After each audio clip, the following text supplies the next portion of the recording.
Let's welcome with a warm applause. PIOTR, now you're there. Now you're in the stream. There you go. And you should be able to see yourself. Now, I mean, you see yourself and you see me. I'm sorry, we can't do it different because I don't have a second camera set up yet. Because once again, my camera is in repair station. Let's call it that way. So, first of all, how are you doing? That's the first question. Good. Perfect. I cannot complain. Come on. I'm in Miami. Weather is beautiful. What else I can expect, you know? What is the problem is a spring break here, so everything is super busy. Oh yeah. So that's the only issue, but other than that, it's extremely beautiful. Can you imagine what is the temperature right now in I don't know, around 30s, 32 maybe, something like that. In the sun, it's extremely hot and humid, but that's what it is. Okay. That sounds good. Okay, guys, to give a short introduction, I prepared myself and I was looking around and saying, okay, what did this guy actually do so far in his career? Because of course I know a lot of things that I found, but not everything. So I come up with a short introduction and then you can say and add something if you want to. So guys, I have it's a long time that we have set it up. We have met actually in Miami in December last year when I was there for the Orange Bowl, had a nice lunch and some push-ups for my player in front of the police car. Maybe we'll have a talk about that in a second. So yeah, I introduce PIOTR in a second. First of all, tell me, how is your last name pronounced? SIERZPUTOWSKI? SIERZPUTOWSKI, yeah, it's close. You are not far away. SIERZPUTOWSKI. Okay. That's nice, yeah. I wouldn't consider you saying that well. Okay. Yeah, no, I mean, yeah, I have some Polish connections. So, I mean, understanding that Swiatek is not Swiatek, is it Swiatek? But, you know, it's, I got into Polish connection a little bit. So, 30 years of age, he was actually playing juniors. I saw you played like 2 matches in juniors. He was ranked 1,234 in juniors. Born in Gdansk. Has a younger sister, Alicia, that he used to practice as well when he started to get into a coaching career in a small club called Pomerania. Is that correct? No, actually the club was Arka Gdynia. It's like probably the most beautiful club in Poland, and I would consider it like one of the most beautiful clubs in Europe overall. Okay. It's actually, let's say, on the coast of Baltic Sea. In like, it's beautiful. You have like literally 30 meters to the beach, so really nice place. That sounds amazing. And then you spent also in the United States sometimes to practice there. Before you get back to Legia Warsaw and became an assistant coach there, where also I think the whole setup with Iga took place when you first got introduced to Iga. Then at some point you became like, Iga's coach to say, and had a quite successful juniors first a couple of years with Iga, winning Wimbledon and French Open, and also in the Youth Olympic. A lot of people, they don't know that there's a Youth Olympic. There was, she won the doubles title, at least in singles. I don't know how far she got to the semis, I think. She lost semis with Clara Burel, but got like really bad stomach sickness the night before. I was actually on a vacations time at this time, because she went with like national team. And she called me in the middle of the night that she just got sick and probably gonna be tough tomorrow. And she lost with Clara Burel. So like it wasn't a bad loss, but she never lost before against her. So no, Clara definitely one of the also upcoming stars. She's also very good at the moment. And then the transition went really quick. In 2020, she made a surprise, of course, here, winning the French Open with just 19, and then became the most improved player of that year. Also probably the year that was the most special for you, as you became the WTA Coach of the Year and Polish Coach of the Year in that year.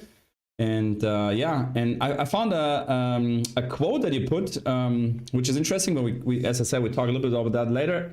I give Iga a lot of space. I can guide her so that she really wants to get better.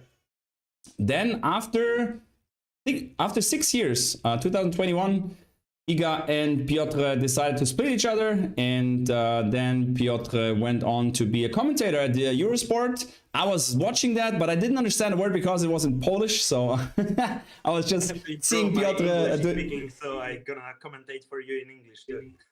That's good. That's good. That's good. Yeah, maybe Piotr is coming over to make a match. That would be fun to make a co-commentation of any match. That would be amazing. And now he's working with the American player Shelby Rogers, at the moment ranked 39 in the world, and that's why he's in Miami at the moment, because they are based and practiced at the academy in Miami. Okay, so that was a short introduction from my side. If I missed something or you say something important is that you want to add, then go ahead and let me know. No, not at the moment. Come on.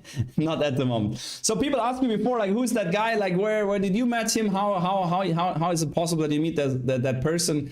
So to give us a short, to just take you on this in the same boat. Piotr and me, we met 2019 in Hamburg when Iga played for my team. So I was managing a first Bundesliga team of girls, and I made a contract with her that she plays a match or two for my Bundesliga team, because we wanted to go up to the first division.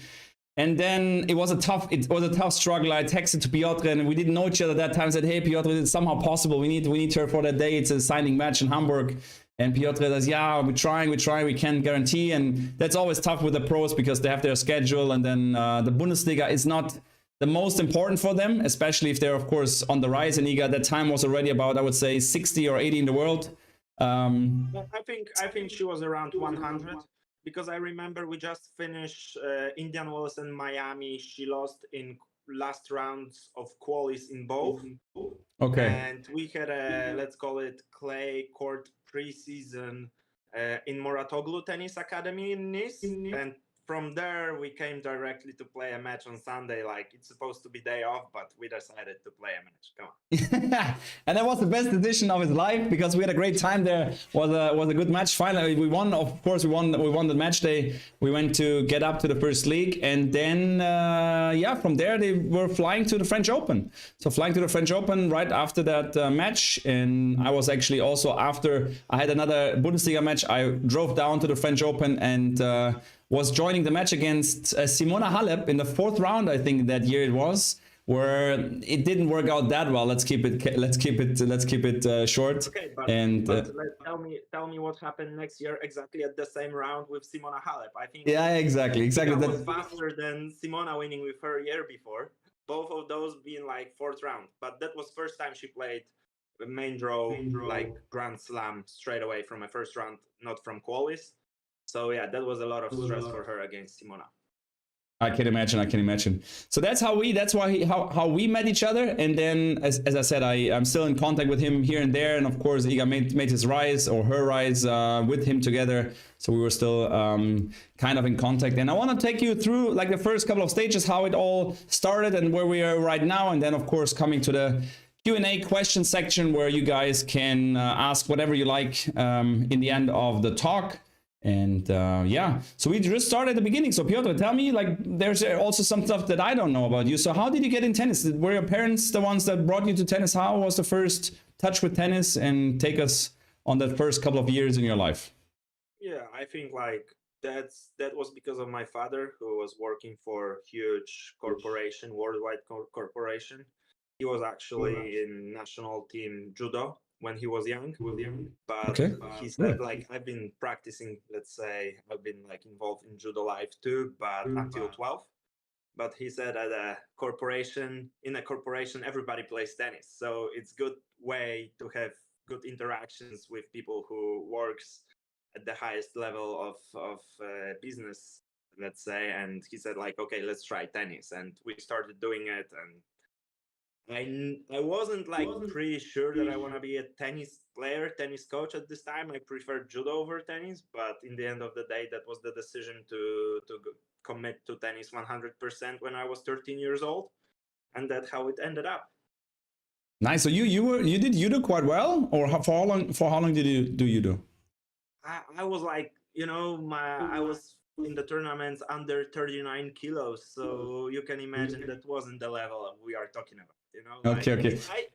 I've been like, for example, in Munich for some European championship, in Netherlands for European championship, but never actually doing anything crazy, just being there, seeing those events. But I was like 9, 10 years old, you know? Okay. But interesting that you were already traveling with judo. I was also doing judo actually when I was younger. So I had also, I would say, like 3 years that I did judo.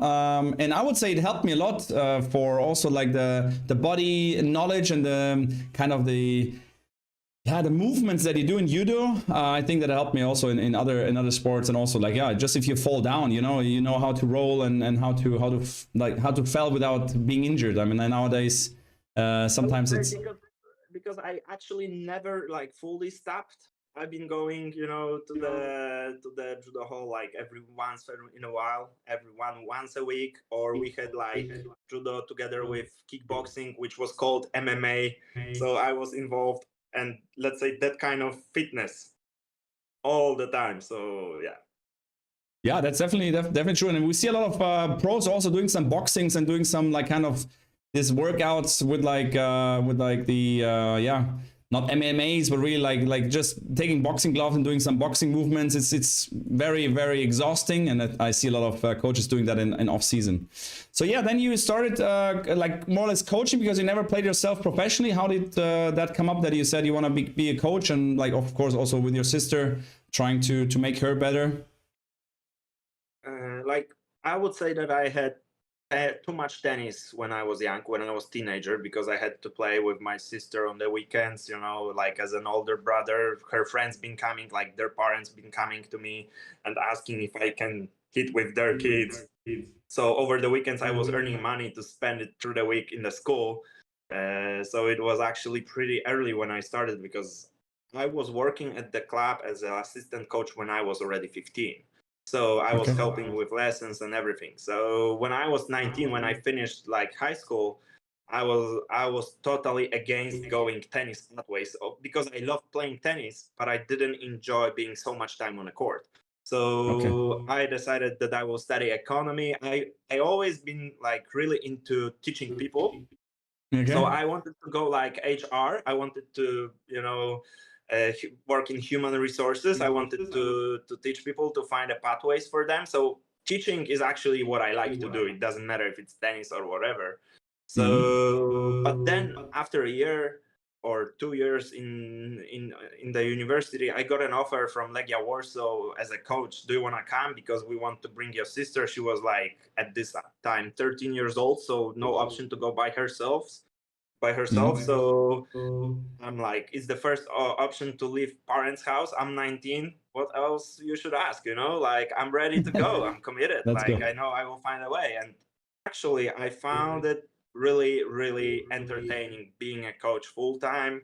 And like, it's the best life we can have. I think like there is nothing better I could do.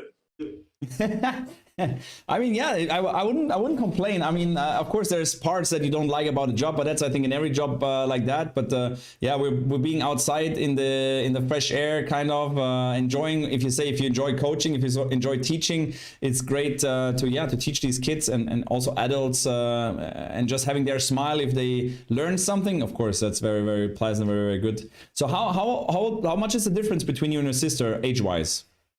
6 years. 6? 6, yeah. Okay. And how did it come that you went to the States? Did you do college there, or what did you do in the States? No. It was again my sister. She had a guy. You probably know the company Inglot Cosmetics, who actually sponsored her, let's say, camp here at Johan Creek Academy. So I came here with her to Charlotte. We've been practicing there for 3 months, and then we came back. I was helping a little bit in the academy, as you know, like older brother is supposed to do. Got it. Okay, and then you got already in contact, of course, with America and coming back. And then let's jump into like the first time when you saw Iga, and how did that start? I mean, she was there in the club, or when was the first time that you got in contact with her? Yeah, exactly. Like I've been working in Legia Warsaw. She had her coach. She moved from different club to Legia, but he split with her when she was playing really well in juniors Roland Garros. She actually went through qualies, kicked, I think, Kenines, and lost to Potapova in quarterfinal in juniors. Okay. I'm not sure right now about the results, but something like that. So my boss and she was came 15? to me like, sorry? She was 15. What was her age that time? She turned 16 because she has a birthday on around Roland Garros time. It's 31st of May. So like she just turned 16, and my boss just came to me, we need your help. Like, can you help us? And I said, like, okay, I'm 25, I don't have any experience at this level, I can help you, but I'm not sure if I'm the best option. And he just, okay, let's try. Meantime, we'll look for a head coach. You're gonna help with traveling, you're gonna help with all the stuff, like maybe not as a hitting partner, but as a second coach, because already from the beginning, Iga was getting well too good for me. I wasn't in a shape to being able to keep up with her. So maybe to feed balls, to play few volleys, you know, like, but never like to be a real competitor with her. And we started, she was looking for a coach and it never happened. So they asked me if I can stick with her for next year. So because it was like in the middle of the year, I was just there. She was coming back home for 4 or 5 days to practice, and then traveling for a next tournament is like, you know, tennis live, tennis juniors live. So I didn't have to do a lot. I just had to keep her practicing and organizing hitting partners and like structurizing it a little bit to make it safe, not invasive, not to trying to change the word in 1 week. So that's all I did, and they kind of enjoyed it. And her father came to me like, okay, I like what you do. We are not able to find better coach, like with better experience. Are you up to working with Iga for a longer period of time? And I said, yeah, why not? We are doing that already, so let's try, keep going. Okay, interesting. Was it, I mean, she was 16 that time. Was it already that time when you fixed kind of a contract, like a written contract, or was it more or less like you are the coach and we pay you for travel to make a certain amount for like daily basis or for a monthly basis, or was it like a fixed like contract? No, I was hourly working, like regular coach in the academy, you know, like I've been just asked to, I had another project and I could be involved more or less. It was my decision. If I want to travel, I could travel, but then I would have to talk with Iga father how much he gonna pay me for that or not gonna pay me for that, depends, you know. It was on me. Okay. And then I had a lot of freedom in deciding what I want to do or I don't want to do. Okay, so if you said you want to travel the next 5 tournaments, they said, yeah, why not? Cool. We're happy that you can arrange it. Yeah. Perfect. Let's say, like, the only problem was financials, because like Iga is not from a wealthy family. Like, you know, it's pretty expensive to travel all around the world, especially people from Poland who earn in Polish zloty, which is almost one fifth of euro or like dollars. So it's difficult. But yeah, she had few sources of support, and father was always organizing it. And for him, it was always better than that the coach was traveling instead of him, because actually we could work. And secondly, he could earn money at this time. Like if he wasn't home, he wasn't able to earn money. Easy as that. Yeah, sure, understandable.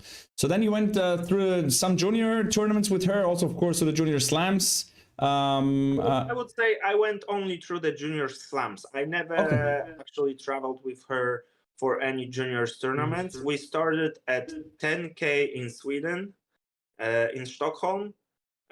She played 2 in a row, and that was our first trip together. Like she won first from qualis, and the same day she played finals in first 10K. She had first qualis round in a club next to the one, so she went from another qualis to quarterfinals and lost with Schmidlova. I think, I'm not remember if I remember it right. It was Schmidlova. Okay.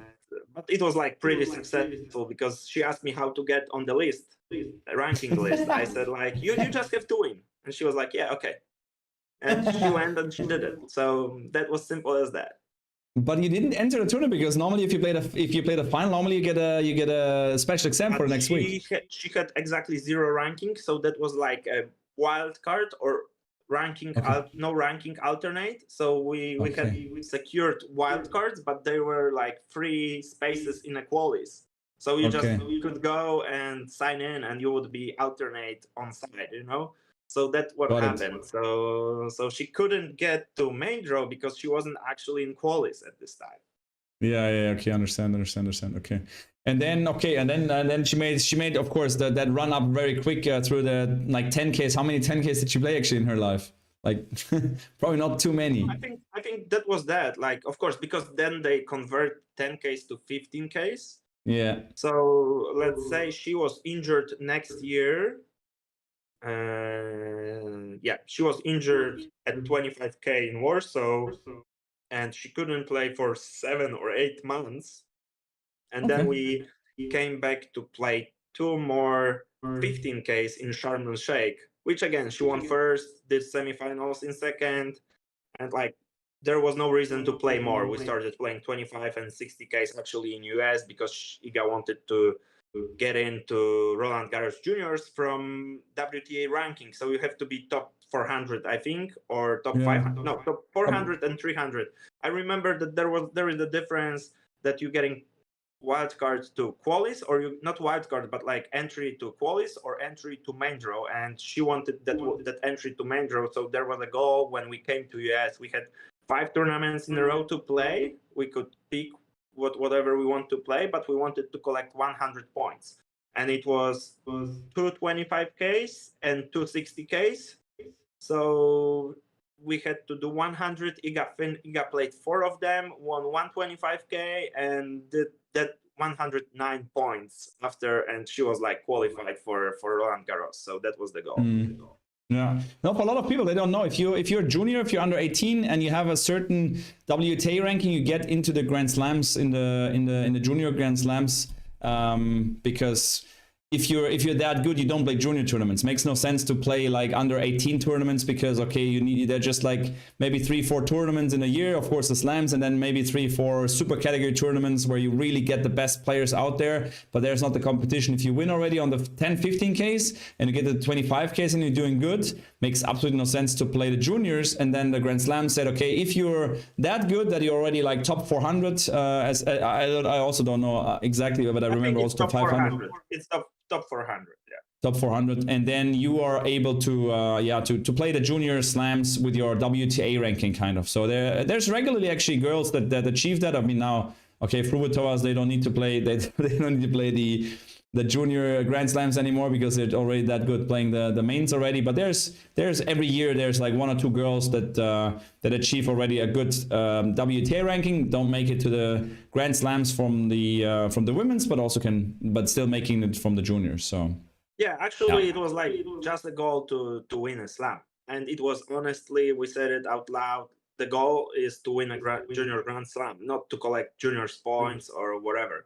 So as Iga lost in French Open semifinal against Katie McNally, having 2 match points, it was like totally meltdown after those 2 match points. Katie McNally played unbelievable return volley, return plus volley, and Iga had a meltdown and lost that match. And then Coco Gauff won with Katie in a final, and Iga won with Katie doubles together. She was so angry that she decided, okay, we have to, I don't like grass, but I have to go to Wimbledon, and she won Wimbledon. So so give us a short insight. Why is it so important? Or I mean, I know why, but tell the viewers, why is it so important to have the task to win a Grand Slam in juniors?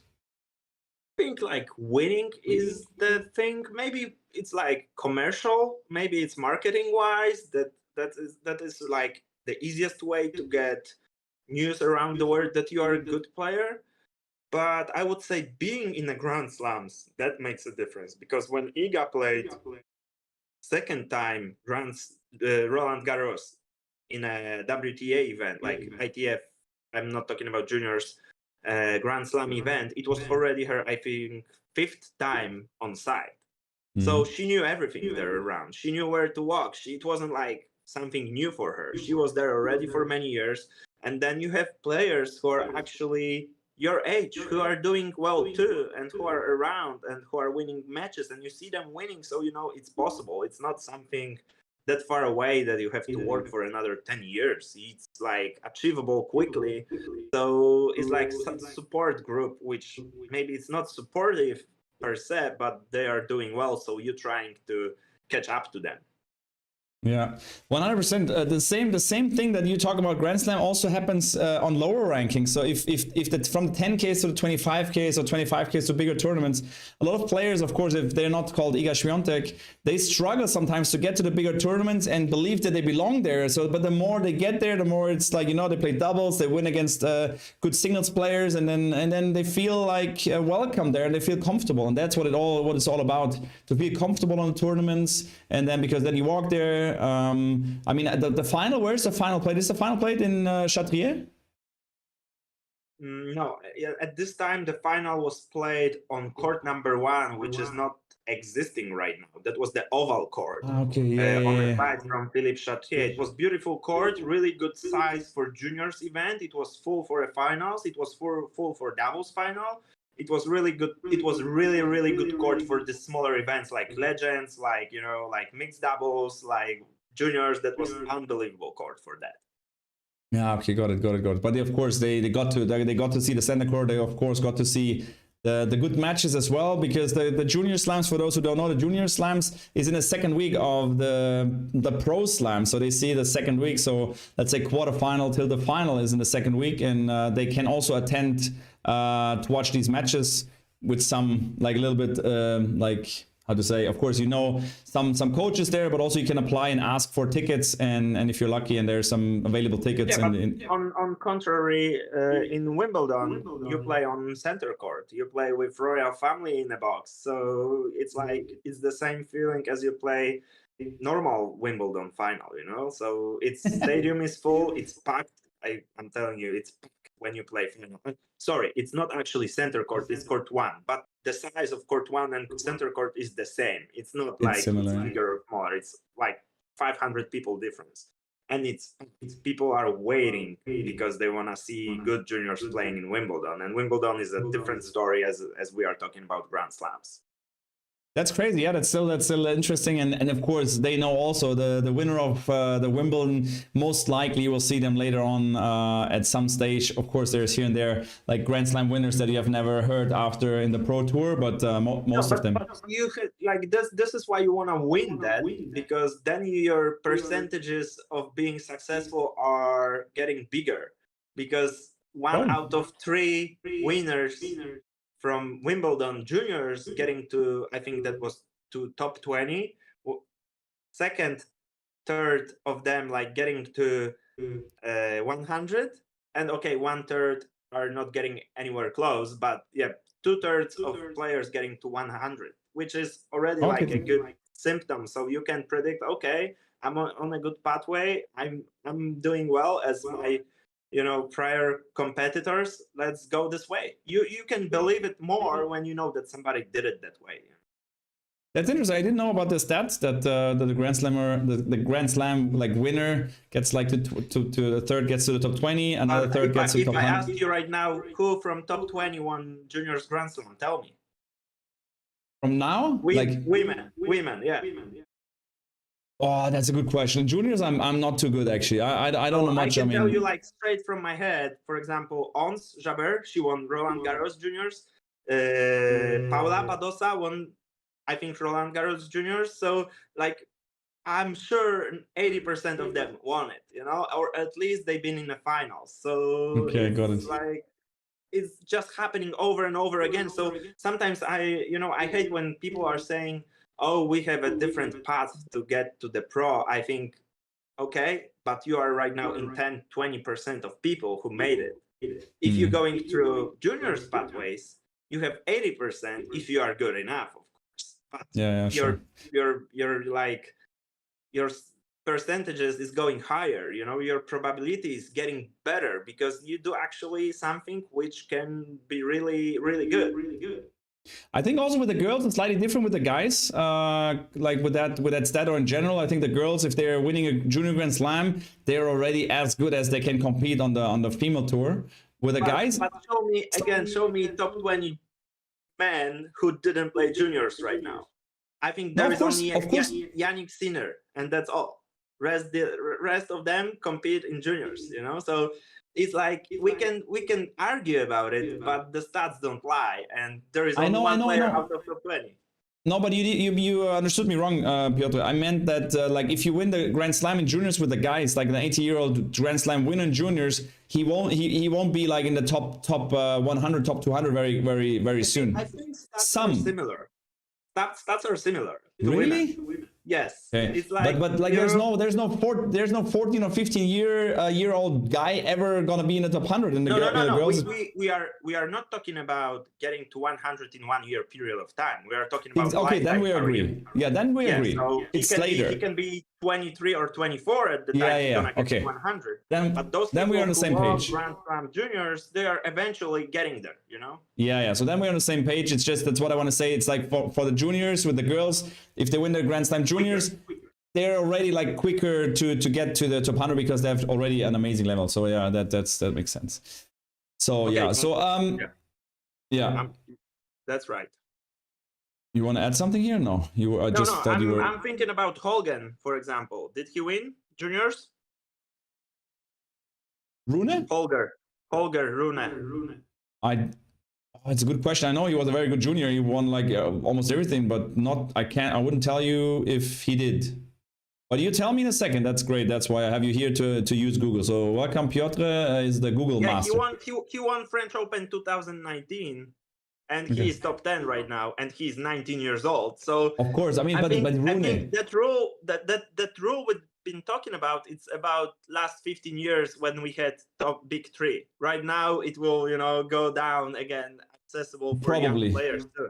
Probably, but Alcaraz and Rune, I mean, they are so exceptional. Like the Fruitor sisters, for example. There's just this one guy in like, I don't know, 5-6 years that is like 18 and already in the top 100 and going completely nuts. But yeah, it's a good set and also interesting. I'm also very interested in like how these pros started, how was the pathway. So that's why I'm trying to get people on the stream like you to tell us, okay, how did Iga start? Well, I will share. I have a Polish coach from Federation made for I think 2019 or 2018 top 20 women, and I remember he showed us that at the tennis conference. Sorry. And there was a stat that in top 20 women, there was only Muguruza who didn't play juniors, like she played 2 events only, and Serena Williams at this time. And that was it. 18 out of 20 had at least 7 juniors tournament and at least 1 Grand Slam played juniors. So I think it's really important experience for anybody. It's for me, when I went there as a coach, it's like opening your eyes, how big is that word and what you're trying to achieve. And it's not that far as everybody thinks, but there is a lot of much work to do than everybody else is doing. 100%. And of course, if you share the kind of the warm-up side and the fitness, I mean, the restaurants are just like the pros coming next to your table and sitting with you, and you're like the first year, of course, when I was the first time on a slam, I'm like, oh man, like why is he like is he coming to my table now? And now it's, you get used to it, and then you see what they're doing, you see how they warm up, you see how they are focused. On the other side, you see how much fun they have, and sometimes playing cards. Or you played with Iga like a weird game with like kind of domino game, like was it a Polish game, or what did you play there? It was an Australian Open 2020, or was it Iga with someone else? No, you play like with the small like wooden stones that you have to put together in a certain order to build up something. Maybe we played few games through the times, but I don't remember that one. Okay. So, but just saying that, of course, you need to enjoy the time. The days are long, the time is long, and you have worked 6 years together, which is already a long time on the tour. I think the tour coach in average is not, I mean, it's not longer than, I would say, 3 years. It's already a decent time. Like 4, 5 years, 6 years is 6 years is already a very long time on the tour coach. As everyone knows that there's a lot of carousel going on every year. So, but let's go to the question. We go along. That I got some questions throughout the day. I'll just throw a question, and I want you to shortly answer the question, because we have a long list of some questions, and if you take for every question too long, we won't be done. And guys in chat, if you have any questions, just type in chat, and then we can go through these. So there was a question, pretty simple. How was it for you to work with Iga? give us a short idea of how was it with her, like in the junior stages, and how was it later in general? It's like I cannot answer you in general. You have to specify what you want to hear, because Okay, in junior, how was it to work with Iga? Was like, what was Iga like in general? What would you like consider, or how would you describe Iga as a person on and off court when you worked with her throughout the juniors and then later in the pros? I would say, like with any other athletes who has potential to be a good player, you know, like you just feel that they have everything what they need right now. A lot of things have to happen one after another to make it happen. Like they need to be healthy, they need to be a little bit lucky, they need to have all those stuff around, and like be a little bit lucky with the overall fate and everything. So everything sum up, and in the end of the day, it gives you the perfect, you know, receipt for the player. Like I cannot tell you how was it, because it wasn't differently than with anybody else. It's like it was just a project. We had goals and we wanted to achieve the goals. That's simple as that. Yeah, I understand, but I wanted to say, but I mean, we, all the viewers, I mean, I know Iga a little bit more private than a lot of viewers, because of course I got in contact with you and had her in my team and was following her past a little bit closer.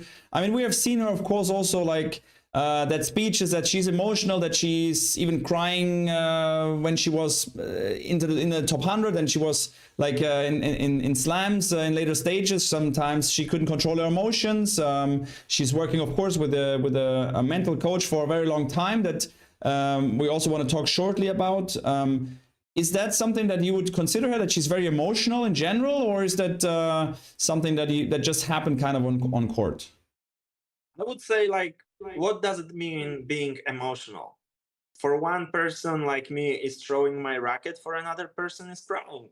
I don't feel she is more emotional than anybody else. I think just everybody take it differently, you know. Mm-hmm. I saw players who are, I don't know, running to the forest and sitting there for 5 hours after losing a match, and I saw players who are totally, let's say, socialized, and they coming out and screaming on the coaches, you know. Like there is different ways of getting control of emotions, and everybody has a different pathway. I actually think crying, for example, for me is a little bit better than being, you know, angry at your teammates. So like at your team, which sometimes is just destructive, you know. But of course, it's good to control it, and it's a way, something you have to improve if you want to be one of the best.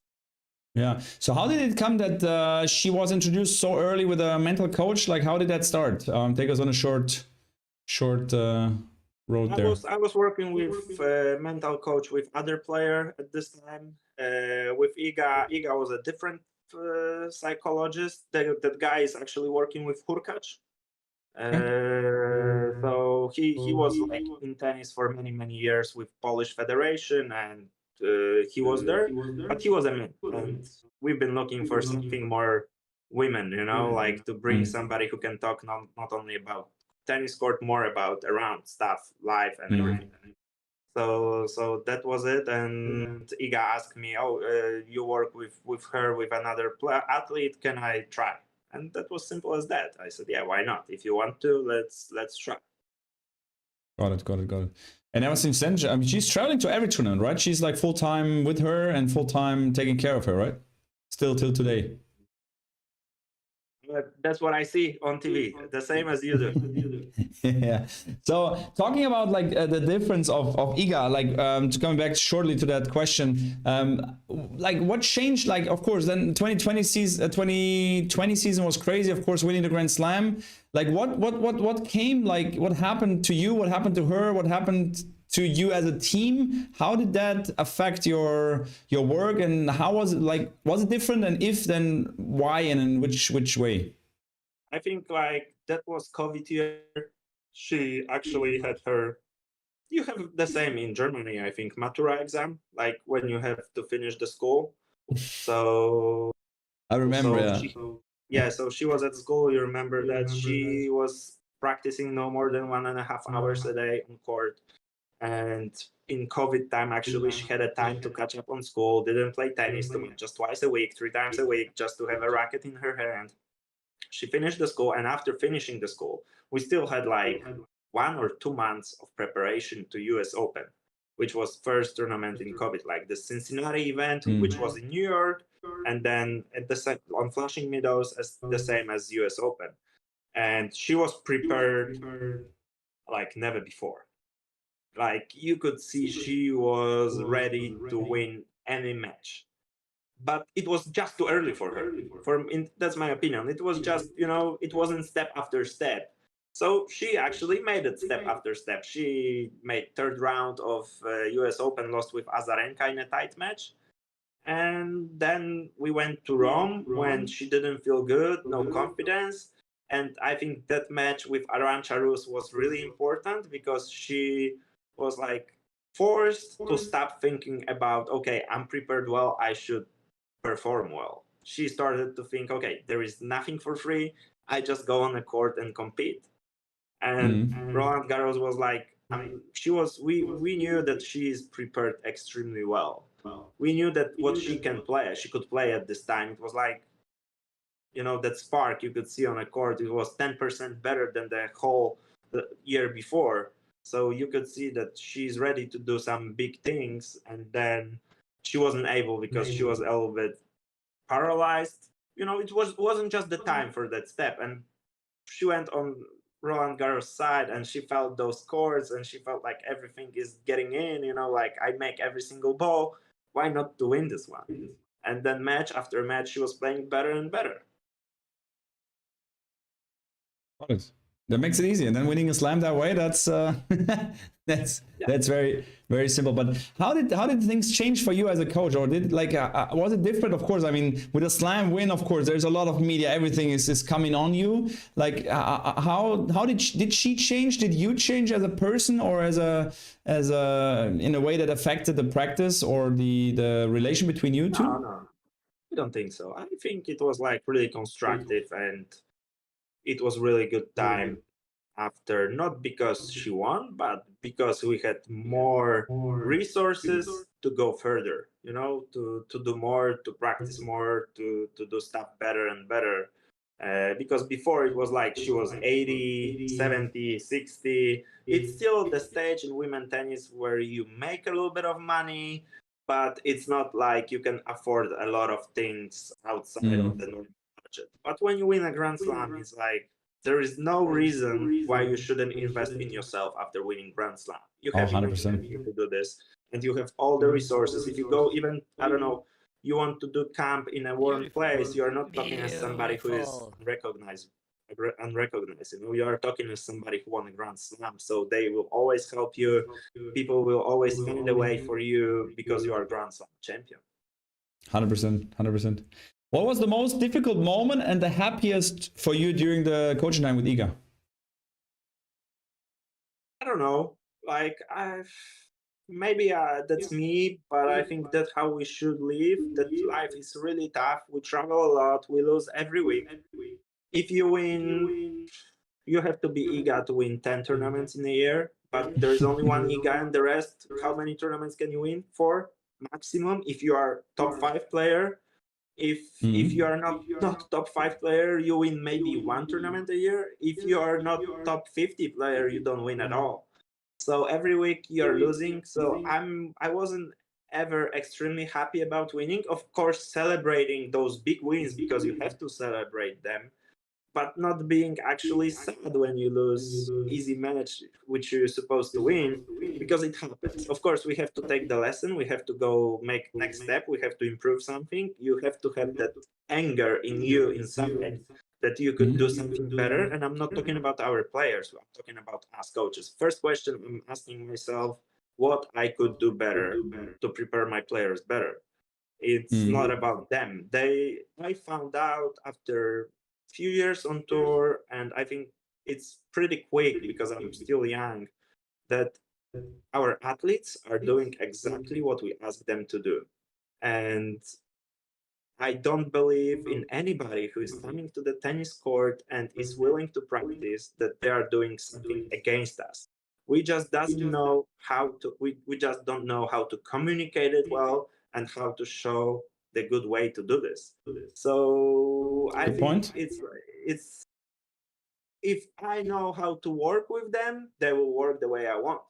But sometimes as a coaches, we have to find a way. It's not the easiest thing in the world. It's actually the biggest challenge.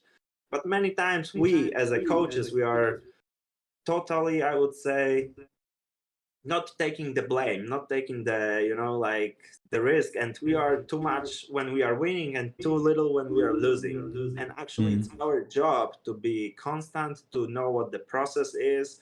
I see so many coaches who are saying, oh, that's a process. And then I see them in a practice when they trying to fix forehand in 1 hour session. And I'm like, you say, you know what is the process, and then you do forehand for 1 hour, and then your player is injured. Like, why didn't you spread it over at least 2 weeks? Why didn't you change a little bit, step after step? And this is like understanding of the process. And I think this is exactly the same why I cannot tell you if I had those moments which been extremely happy and those moments which been extremely sad. Because, for example, winning Grand Slam is that moment. Because I mean, you are extremely happy, but on the other hand, you are extremely sad. Because it's not easy, it's not easy for your player. And you never know if they are ready, but they are never ready to achieve something like that. And you have to find a way, you have to have a plan, and you have to, make them play even better after that. Maybe not even better, but we can see right now Raducanu case, for example, yeah, where there is nothing after it. It's difficult, and it's more difficult than actually doing that one good result. It's difficult to be consistent. It's difficult to be competitive for the next time, not for the time you win.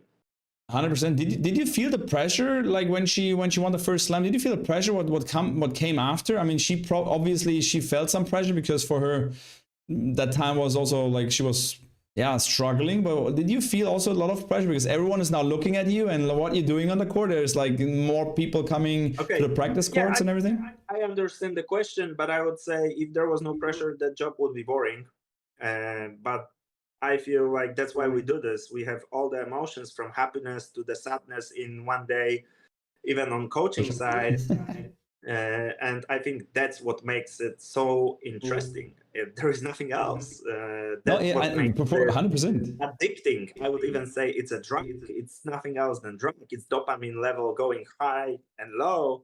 And you never know when you're going to be rewarded because you can do your best job in the world and your player can still lose a match. So that's what is addicting in this stuff. So it's that way. But was it harder for you then to practice, or like were you like feeling that you have to prepare better or get more knowledge? It's more like inner pressure, like pressure never built by somebody else, more like built by myself or by my player. Inner pressure from a team, like we have to do something. Do we really have to do? No, we don't. We can, and we will, but we don't have to think like we have, like it's just a process. Trust the process. If you believe what you're doing, if you have a great plan, and if you believe in a plan, just keep grinding. Eventually you'll achieve it. You cannot control the result. This is the last thing you can control. So why are we trying to control it? Man, you're talking like you have the tennis Bible in front of you and you're just reading out of a tennis Bible. Well said, of course, and that's what a lot of coaches have to really do, not only say and also do. One last question to Iga, and then we want to jump also to the new player that you're coaching at the moment, because of course you have also now a new project in Miami. What was something that Iga teach you about the game, or that Iga taught you in the time when you worked each other, where you were like that a light came up and you're saying like, okay, this is what I'm taking from that whole time? Like there is a lot of things, but the most important I would say is maybe, let's call it risk management. And it's not the risk management we are talking about, but the risk management on the court. If somebody has a great backhand down the line on the court, and they make 9 out of 10 down the line, on the line actually hitting, and we as a coaches are coming and saying, why you take so much risk? They don't understand it, because they know they're gonna do this 9 out of 10 times on tennis court. It's not a risk for them. So the lesson for me was with Iga. Many times I caught myself on situation where I said like, "Oh, be less aggressive or be take a bigger target." But for her, it was already a bigger target. You know, like just in my small mind at this time, because I couldn't place the ball like she could. I was thinking it's too small. The target is too small. No, it's not. This is the risk management. Like we have to understand what they are feeling, not what we are feeling from the side. Because if they tell us, I felt I'm playing safe, they did. They really did. They really mean it. It's not like they didn't. Of course, if somebody is 11 years old and we know them since they are 6 years old, we can predict some stuff.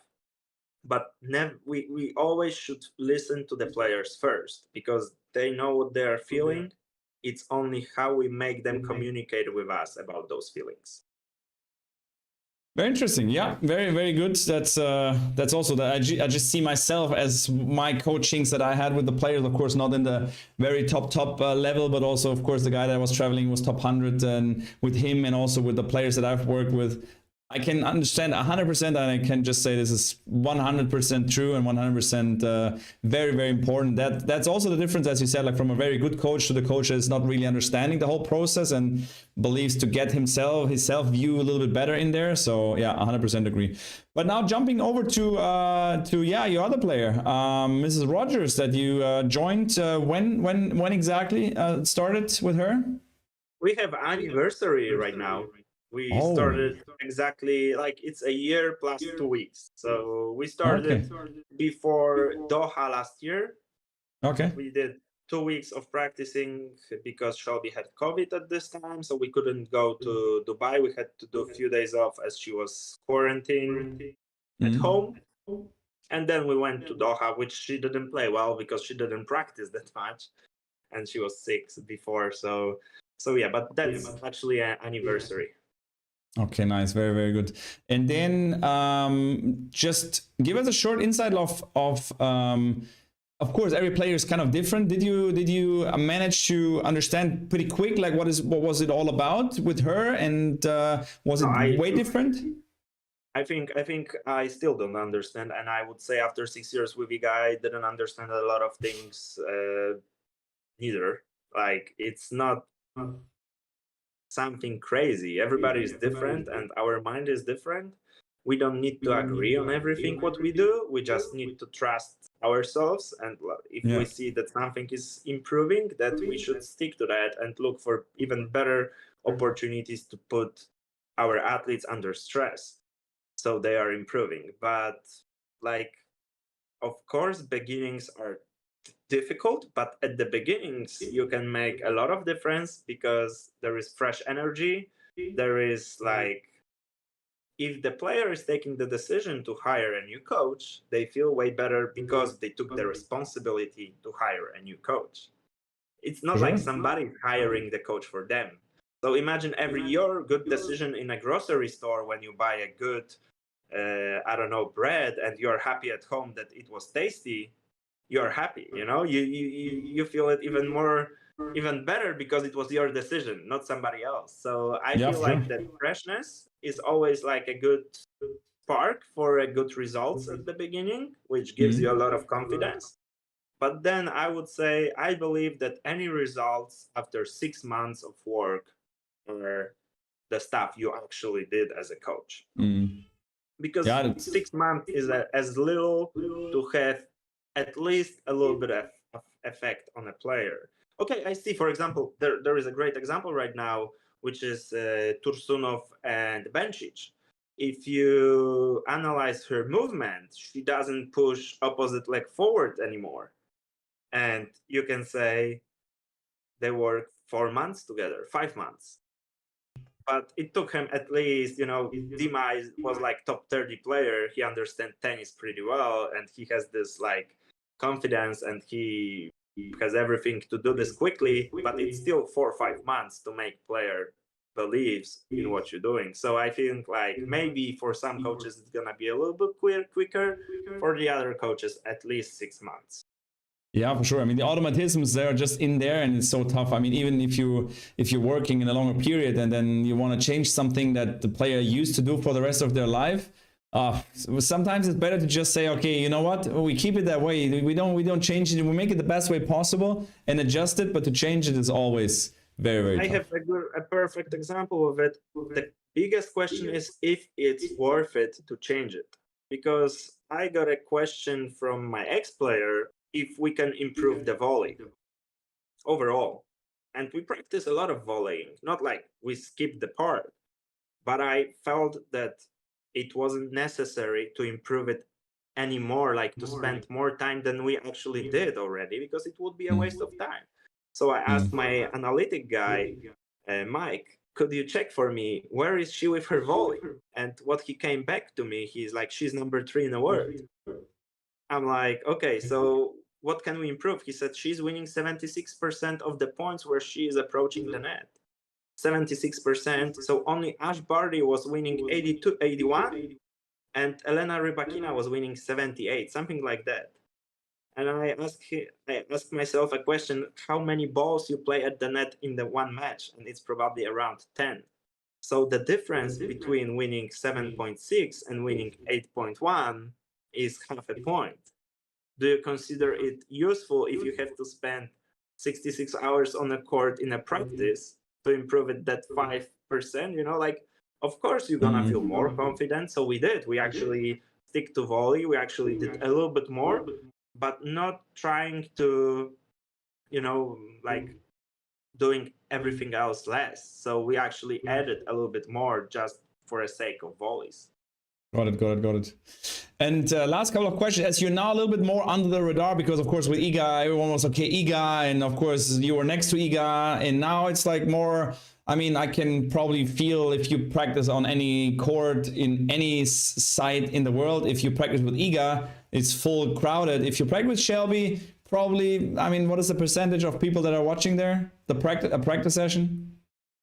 You know, like practice sessions are like, when I worked with Iga, they never been like fully crowded or like crazy. If there are people who are watching practices like Indian Wells, doesn't matter who you are, they will watch your practice. Okay, so it was not a big difference? Sorry? Was not a big difference if Iga was there, because I imagine with Iga. I would say as long as you are not Rafa in Roland Garros or Roger Federer in Wimbledon, it makes you always will have some crowd, but nothing crazy, you know, like you are not alone, never, but you are never like fully crowded with those top 3 or 3, you know. So you would not say it's like a much different work with her, that you just a little bit under the radar kind of, and being more easy, more solid. We have to understand that we are talking still about top 50 players in the world. There are only 50 out of how many people playing tennis, you know. Yeah, sure. Yeah, that makes sense. So last couple of questions that go directly to you. So I got a question: which other tennis coach do you admire, and who inspired you to become a tennis coach, if there was one? Now, to be a tennis coach, probably none. But on tour, I have a lot of coaches who I admire, and it's not like there is no one who I would say everything what they do is good, but a lot of them are doing really, really good stuff. So, for example, even yesterday, 2 days ago, I had a chat with Sabalenka coach, with Anton at Evert Academy, because they are practicing here. And I even said it out loud: you inspired me in Adelaide. Like, not because I didn't do the same way you practice, because I practice exactly the same way, but because you did it and you won Australian Open. I truly believe it's more what I'm doing, you know, like those stuff, which been actually pretty simple. They've been grinding 2 hours, serve +1 and return +1. That's simple as that. And we don't need to reinvent tennis again, you know, like it's simple, but let's go, let's have intensity, let's have proper practice instead of grinding cross courts, which are useless, because practicing cross courts how many rallies you're gonna play more than 6 shots? Like, it's just 10% of them. So yeah, sure. point. Of course, there is a time for grinding cross courts, and I agree, but why not putting competitiveness in the practice? Why not playing points in the practice instead of just grinding cross court for sake of cross court? You know, like, so there are a lot of coaches. For example, Cahill, I like him really much. like I said, Anton, who is like, I love watching Jared Jacobs, who work with Betani Matek-Sans and talking about doubles, because I have no clue about doubles. Mariusz Fürstenberg, who is working with Zielinski and with Kulhoff too, talking about tennis. You know, there is a lot of good coaches. Eddie, who is working with Lauren Davis. Like, I have a lot of those guys on tour who I spend a lot of time and talk, and I think everybody has something good in their workshop because they're at the top level. Yeah, 100%. And I mean, that's when you said in the beginning of the interview here, you said you didn't have much experience in that like professional tour. I mean, you would probably agree on if I say that being like a year on tour makes like changes the whole coaching view, and you learn so much every tournament that you are in that there's no like a coaching degree that can get there. If you are willing to do this, because I see a lot of coaches who thinks they know the best, and actually I see they work the shortest. So the coaches who are open-minded, or at least are not arrogant, they are pretty like, you can tell that they are doing good stuff. I'm not saying I have to be friends with them, because there are some which I don't like, but there are coaches who are really, really knowledgeable, full, you know, like they understand tennis, they know what they're doing. Maybe they, for example, one coach has worse relationship management, but better court technique. Yeah, sure. Yeah, opposite, you know, like everybody is a little bit different. And you can, you're just a sponge and take from every coach like the thing that you want, and you soak it in and you try it with yourself, and same for me. So last 2 or 3 questions. Short question: is there a movie and one movie and one book that you say that everyone has to read or has to watch about tennis? Like, if we stick to tennis, we don't come up with like Tomb Raider or or. No, movie I wouldn't say so. I don't have any movie which is like, maybe watch King Richard, and only for one reason: to see the importance of the plan. There is nothing more important in tennis career or any athlete career as a plan. Plan is the most important. But as a book, probably this is actually PhD, I think, work. But you can buy this book. It's called How We Learn to Move. I think I recommended this one to you. How We Learn to Move. It's written by, one second, Rob Gray. Yeah, it's PhD Rob Gray. So this is a great book about the way we coach and how to practice any skills in any sport. And there is a lot of interviews with Rafa Nadal too. So it's really like, maybe not mind-opening, but like structurizing everything, what we do and how we teach.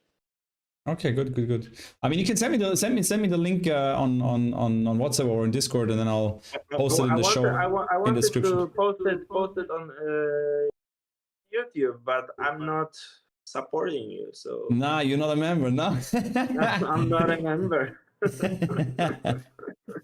So yeah. No, you can send it to me. I'll put it in the description after the stream, so people can just click the link after they watch it.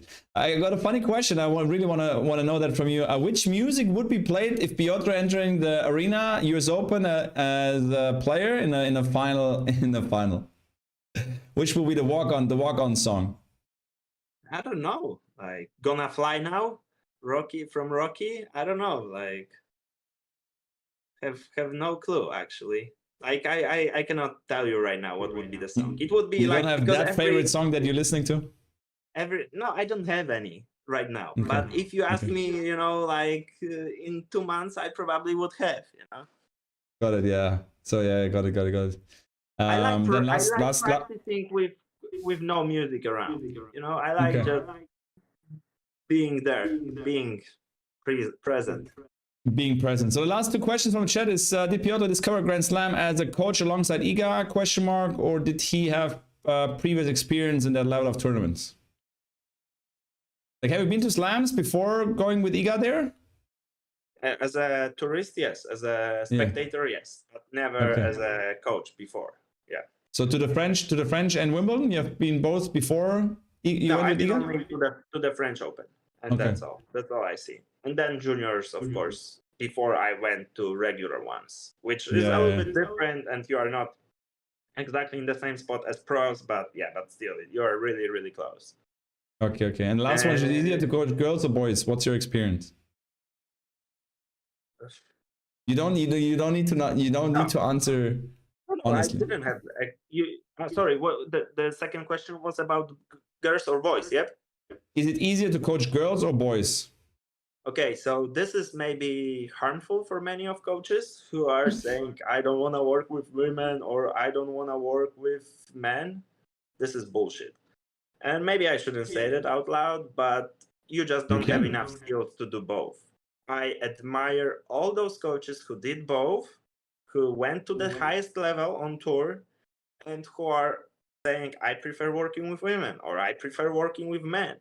But they have experience, they know how to do this, they know how to make a champion. I'm not saying like Grand Slam champion, but make somebody who is top 50. It's like for me building a champion. They know how to do this, they know how to communicate, they really knows what's the difference. Then I can say, okay, you are right. That's your choice. I respect it. But I don't feel it's that way different. It's different, but it's like working with Iga and working with Shelby is totally different work. So I cannot tell it's even close. It's like day and night. Do I enjoy it less? No, I enjoy it more because it's something new for me. You know, it's like I learn more and more. So if I will have opportunity to work with a man, I would, because I want to learn. If there is a coach who doesn't want to learn and he would say no, then good luck. It's your life. That is, yeah, it's interesting take on that one, definitely for sure. Yeah, that was actually the last question. The other ones, Robert, I think I did them before. Yeah, I think that was it, Piotr. I don't want to keep you much longer here. I mean, it's an hour talk now, so thank you very much for your time. It's a lot of things that I can just print and put a wallpaper somewhere, or print a book and put these quotes in there. A lot of things that I highly... You have to understand, I read a lot, so it's not... Probably there are not mine quotes. I quoted them from the books. So. Which is totally good. I mean, that's just getting knowledge and bringing knowledge back to the persons that we have around us. So that's totally fair and totally good. That's building just a great character, and you are definitely one of those out there. So from my side, I wish you all the best luck with Shelby. Of course, I will always see what she's doing, and hopefully the next time we'll see each other is sooner than the last time that we didn't see each other. Thanks again for your time, Piotr. Thanks for everything. Wish you all the best. Thank you, and thank you to the chat, because I see they are writing something. I cannot be in a conversation. Sorry, guys. Yeah, you're here. You are my guest. Piotr, thanks again. All the best. Take care, and see you very soon. Have a great evening, guys. Same, Piotr. Ciao, ciao. So guys, that was Piotr SIERZPUTOWSKI. He said I did it quite okay, the pronunciation. So yeah, interesting things. As I said, a lot of things that I can totally agree on. Talking about like the coaching, like that. What I took away from the whole talk is more the biggest thing is that. You have to understand the player, and you have to understand what is best for the player. And that's what a lot of coaches, they don't understand. A lot of coaches, they have their pattern and their practice plan, and they have a player and they make that practice plan and they do the practice with that player, and it might work. It might maybe make the best player out of that player. And then once they start with that player, the next player comes and they have the same pattern and want to put the same pattern there. And if the player says, no, but I don't feel the backhand here, or I don't want to do this movement, or this is like I did all my life different. So that is really important, that the coaches need to understand what is the needs of the player, how to adjust these needs, and how to adjust also the tactical and the technical like past. And bring that to the next level. And that's, I think, where the really the good coaches are different to the ones that are just believing that they are the good coaches. That was the talk, Robert. The question that you had, they were answered already. Guys, thank you very much for watching, and I think I'll just leave that stream for now like this, so people that want to rewatch it can just join till the end. Yeah, pleasure, Peaches, and all the people in the chat. We can now also make the chat again open for everybody. Private chat, but anyway, we're stopping the stream now. Guys, was a pleasure. Thank you very much for joining. That's gonna be happening more and more. As I said, I want to keep these members only chats and interviews with players, with coaches. Maybe I get Shelby Rogers here. Maybe ask Piotr if she wanna come here for a short interview. And thanks for you being patient in the chat and not talking about other stuff in chat. Really like that. Proud of you guys. Proud of the Shram fam that they behaved in chat. Thank you very much. And there's more to come in the channel. Oh, Peaches! No way. I mean, that's very nice. Thank you so much, Peaches, for $20 donation. I mean, okay, then I cannot just leave now. Then I take a small sip from my I don't know what the name is in English. What is Holunder in English? Well, the elderberry.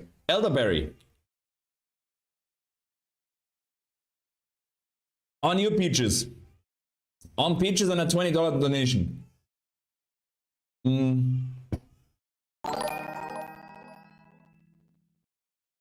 Thank you, Shrambini. It was a pleasure. And thank you very much again, Peaches. And actually, it's funny. I put down the alert box so that there's no alerts in the interview, because I wanted to have the interview without like any alerts popping up and stuff. But I have the other stream, the stream from before, is still open in the OBS, and there the alert box is still active. So that's why you hear it from the other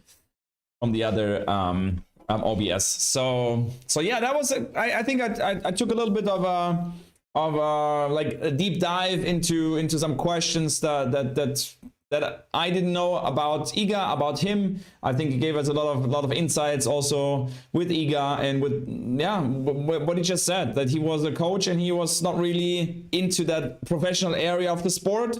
Somehow lucky, made a good job with Iga, she liked it, and then they went up together, and now of course he's a coach, very knowledgeable, very good. As I said, I had a few talks with him, and I do highly respect him, and say, of course, he did a great job, because also it's not that easy to get up there as a completely newbie and make your way up, even if it's Iga, and she was really good already when they started together.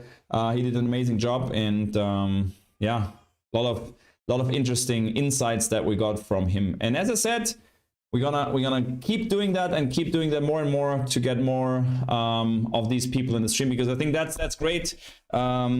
Because I have these talks. I mean, I talked with him about certain things already, but then I said I wanna keep that what we just talked, and want to give it to you guys, and that's what we're doing here right now. What I have the chance on YouTube to just bring these people into the stream, and I want to also talk with like, for example, a sparring partner is coming on probably next week, beginning of next week. He was a sparring partner of Madison Keys, and he did the whole sparring world. So what is it to be a sparring partner of a top 10 player?